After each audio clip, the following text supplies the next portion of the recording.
In 1973, Xerox built the world's first personal computer, a machine with a mouse, a graphical screen and clickable icons that worked, and buried it inside a California lab while the engineers who built it begged them to ship it.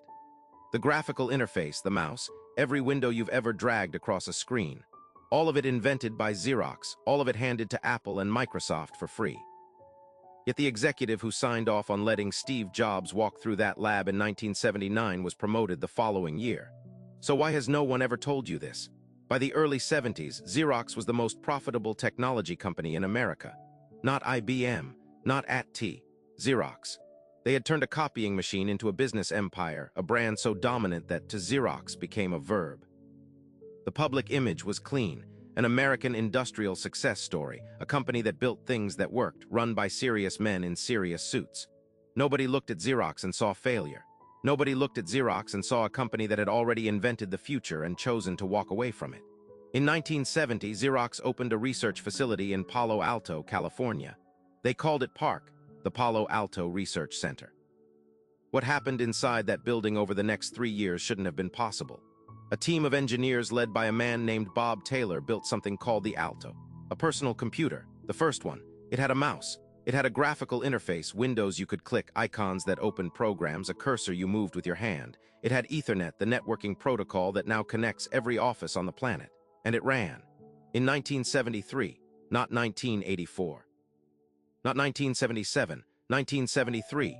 One of the lead designers, a man named Alan Kay, called it the computer for the rest of us.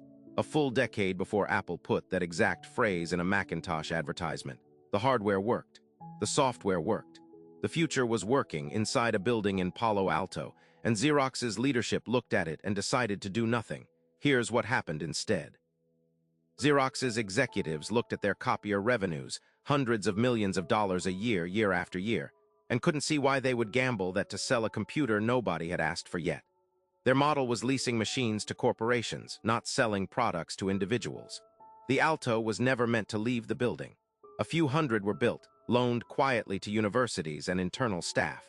The public never saw one. When engineers pushed to commercialize it, they were told to stay in their lane. One senior scientist described the executive attitude in 3 words, "Not invented here." He meant it sardonically. What it revealed was that the men running Xerox didn't want what Xerox had built. But that's not even the part they really didn't want out. In December 1979, a 24-year-old named Steve Jobs walked into PARC. Xerox let him in not by accident, by arrangement. Apple was approaching its IPO, and Xerox's venture arm wanted shares. The price of admission was a private tour of the lab. Xerox's senior executives signed off. Their own engineers were furious. Jobs watched the Alto run for less than an hour. He walked out and immediately redirected Apple's entire product roadmap. 2 years later, Apple released the Lisa.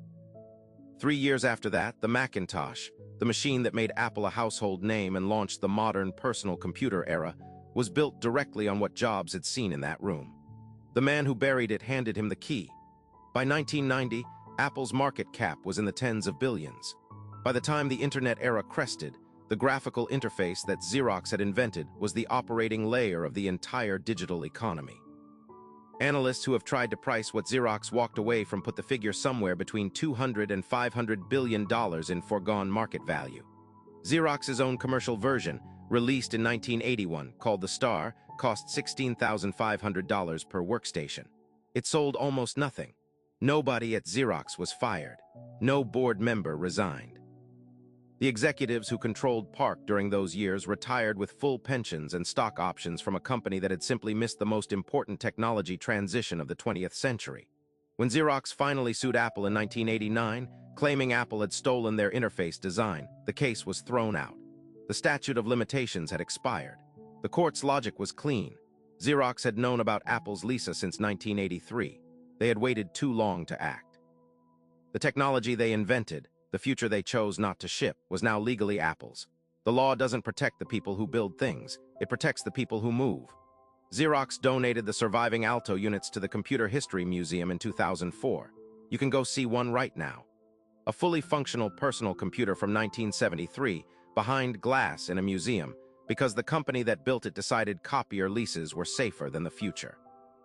Here's the question that doesn't have a clean answer. How many machines are sitting in corporate labs right now, tested, working, world-changing. That will never reach a single person because the division that owns them is too profitable to risk disrupting. Xerox didn't fail because they were incompetent. They failed because they were comfortable. And comfortable is exactly how you bury the future.